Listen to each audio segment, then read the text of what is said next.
you're not getting any younger, so work on your empathy and be thoughtful about your communication with those you love.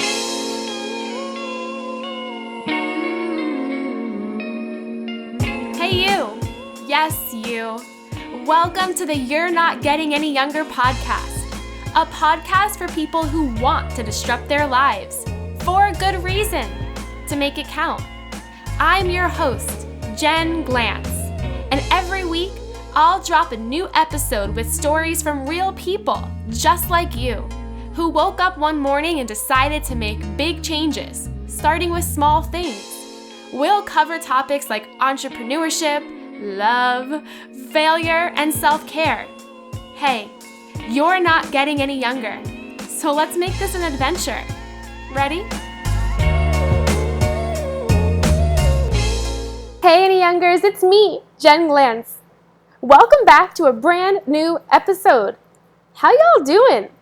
It's a new week, and chances are you are listening to this while you are, maybe you're at the gym, maybe you're at the beach, maybe you're at work, maybe you're on a date and it's so bad that you're in the bathroom right now with headphones just listening to this episode to get away from that person.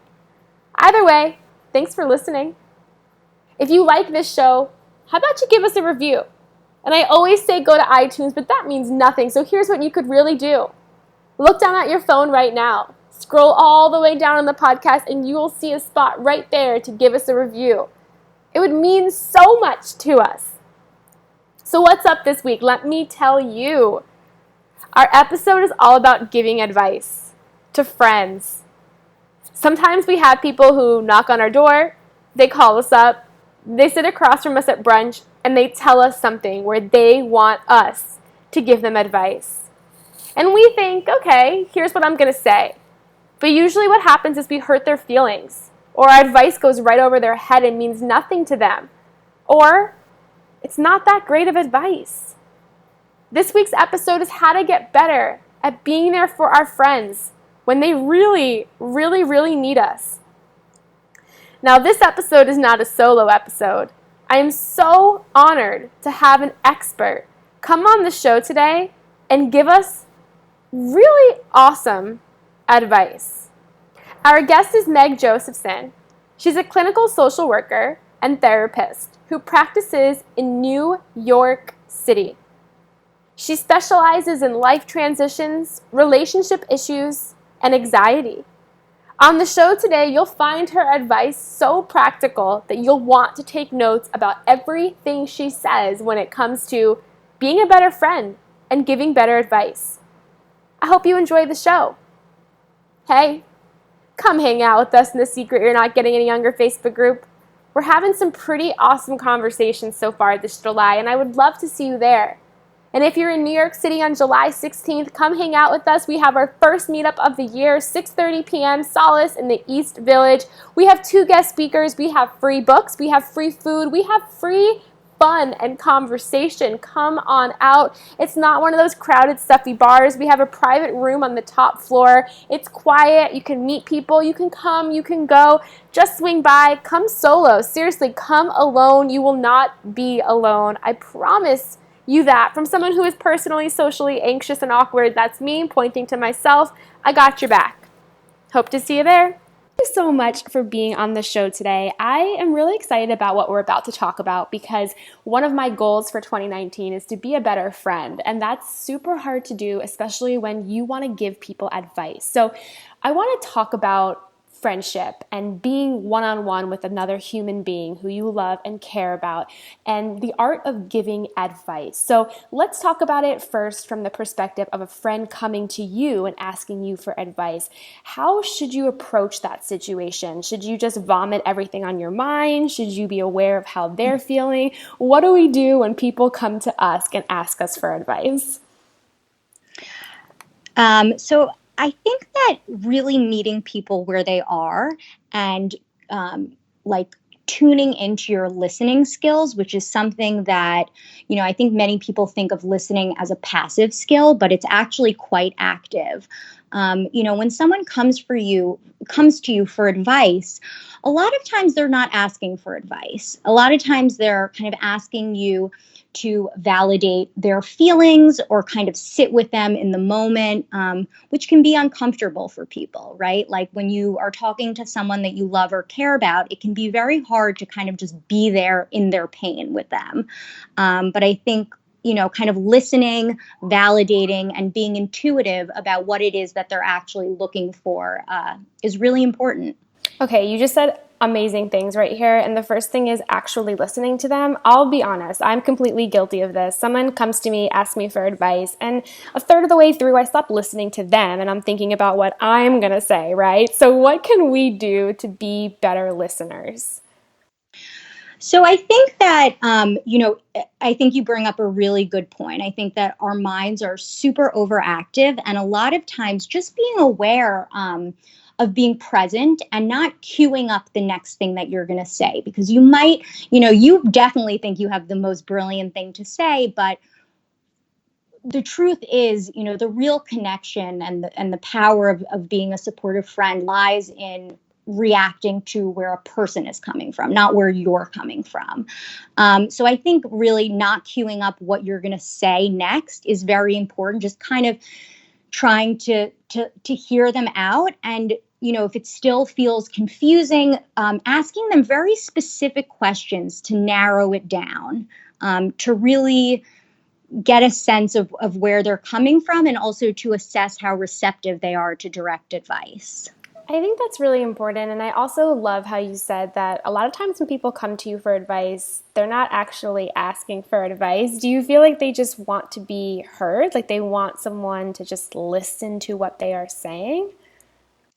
So, I think that this, again, really comes down to listening to who you're speaking to. Obviously, if you're having some sort of, deep conversation, you hopefully have built a rapport with this person and you have a sense of kind of what they're looking for. But, I also think that there's really nothing wrong with directly asking, for example, saying, do you really want to hear my thoughts on meeting someone new? You don't have to say, or are you just trying to vent? But I think that kind of gives them the out, and, puts you in a position where you're posing the question to them instead of just diving in and telling them everything you think. So what do you do then? And I'm just thinking about my personal situations with the friends that I have. When someone's opening up to you, telling you a story, semi asking you for advice, and you have a strong opinion, you want to just Mm-hmm. scream, "Don't do that!" Like, is it better to just come out with that strong advice from the start, or is it better to position it as, one time I was in a similar place as you? Like, what's the best way to set up our advice when we feel like this urge in our stomach to just guide them one way versus the other? Yeah. So, I think that happens a lot. And I think that people connect by comparing their personal situations. I think when someone's in a lot of pain, it can be difficult for them to make connections and see the connections that you're making. So I'd say to avoid, having fractures in your relationships, it's always best to assess, how can I be most helpful? And, we all say things that we bite our tongues, or we didn't mean to say. And I think if you start to go down a road and you say something, and you can sense that they're reacting poorly, you can always pull back. You can always say, look, I'm sorry for saying that. I obviously misunderstood. What would be the most helpful? I realize as your friend right now that my role is to be as supportive as possible. And if that's by listening, I'm here for that. And if it's to give more active advice, I have that too. I'm literally writing that down, Meg, because I think the wording you just said was so perfect, especially for people like me who sometimes talk themselves into a downward spiral of a disaster. So I think that that's amazing. And it also talks sort of into the realm of being honest, which is an important thing to do. But sometimes do you find when we're giving advice that even with some of our friends, we know how they're going to react to things, so we skew more toward what we think they want to hear? And if so, how do we get away from sort of just pleasing them and being honest when they desperately need the honesty? So I think that it's a really fine line. And I think that it kind of, it depends on the content of the conversation. Like, look, if you have a friend who is about to make a terrible decision and you are seeing red flags everywhere. I think if you have a long-standing relationship with them, you kind of put the discomfort on the line and you're honest. In terms of, you have a friend who comes to you going through a terrible breakup, and you really want to say he was a schmuck and you're better off without him, or something of that nature that could later be misconstrued or brought back up. I really encourage people to think strategically. And I think in a long-term relationship, yes, honesty is important, but to put strategy on the same level. The emphasis should be on conveying the most important message instead of speaking your truth. And I think that when you know the person you're talking to, you could, be waving flags that say the truth, and it's not going to get through to them because that's not how they operate. So I think understanding who you're speaking to and the best way to do it is very important. I want to know more about how to think strategically about this. And is that just, again, knowing that person, or is that also rehearsing what we're going to say? How do we best approach this in a strategic mindset? Are there like 2 or 3 things that we can do to prepare ourselves to better fit the needs of our friends? Yeah, definitely. So I think that, there's something called escalative assertion. And so that would be always leading with the smallest gun necessary to do the job. You're approaching a tough conversation that you can tell, might have some sensitivities, and you do it in a kind of non-aggressive way that's very, supportive, nice. And then as you kind of see the need to gradually move up, in terms of being more firm, that's when you escalate. So you really don't make very bold statements or say things that would be hard to hear until you really get to the point that you need to. There's also something called meta communicating, which would be like commenting on something in a broader, more expansive way. So really taking a step back from the situation that you're specifically discussing, and taking stock of how to kind of rise above that and make it more about like a pattern or a phenomena that's really frustrating that person and how they can look at it differently. It's so interesting because I never really knew that there was such a strategy to giving advice and being there as a friend, but there truly is, because sometimes if we just go off of our personality and even on the way that we like to receive advice, we push people away, right? Absolutely. And I want to mention one more that's been very effective for me. And I feel like, because it's so easy to remember and, not super complicated, it definitely resonates for a lot of my clients. But I always tell them about the sandwich technique, which is when you have a message that you need to convey or something difficult or uncomfortable to talk about, you lead with letting them know, something very positive. And I don't mean like cotton candy, feels fake positive, but, I really value the fact that you feel close enough to me to share this with me. Our friendship is really meaningful, whatever feels that it like resonates within your relationship so that it feels organic. So something positive. Then the thing, the kind of pit that you need to talk about. So you introduce the negative, but you feel like you're in a good place. They don't feel attacked or cornered. And then you end with something positive.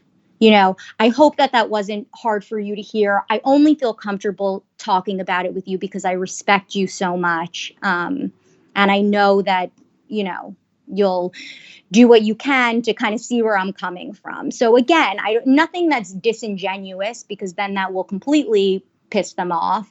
But really just sandwiching the negative with 2 positives. I love that technique. And I know this sounds crazy, but that's something that we were taught to do in our sorority. I don't know if were you ever in a sorority in college? I was in a sorority. Okay. So I don't know if you ever heard this, but that's something that we used to do in the sorority when giving advice, is they would tell us, okay, you say one positive, then you say one not so positive, and then you sandwich it with the positive. And it's such a good way of communicating, because then you start to really be able to position yourself. I mean, I am someone personally who can be a little aggressive because I am so strong opinionated and I'm so stubborn. And I know that's something that a lot of my friends either know and love about me or they don't like about me. So, can you talk a little bit more about moving away from this aggressive approach and instead being a little bit more assertive? Yeah, so I mean, I think one thing is that I think there's a belief that you have a right to have an opinion, which I absolutely agree with. But I think that there is a belief that you have a right to express it, and that people have to understand and agree with you. And, I think sometimes that happens and sometimes it doesn't. But I think if, kind of going back to the strategy, I think if the emphasis is on conveying that you're coming from a good place and that this is how you feel, really focusing on the approach, the verbiage that you're using, and trying to really be, nice, kind, respectful, there's a much greater chance that they'll hear you. And I think that in that case, both people get their needs met. I think it fosters intimacy. And it's just, I think in terms of dialing back the aggression, when you think about how you wish that someone would approach you, that can help. Um, and I don't know what else. Well, I mean, it's so true because I know, like, while I am an aggressive and loud, opinionated person, I know that I'm ultra emotional and sensitive. And when someone gives me advice, I almost need to be nurtured and hugged while they're doing, Yeah.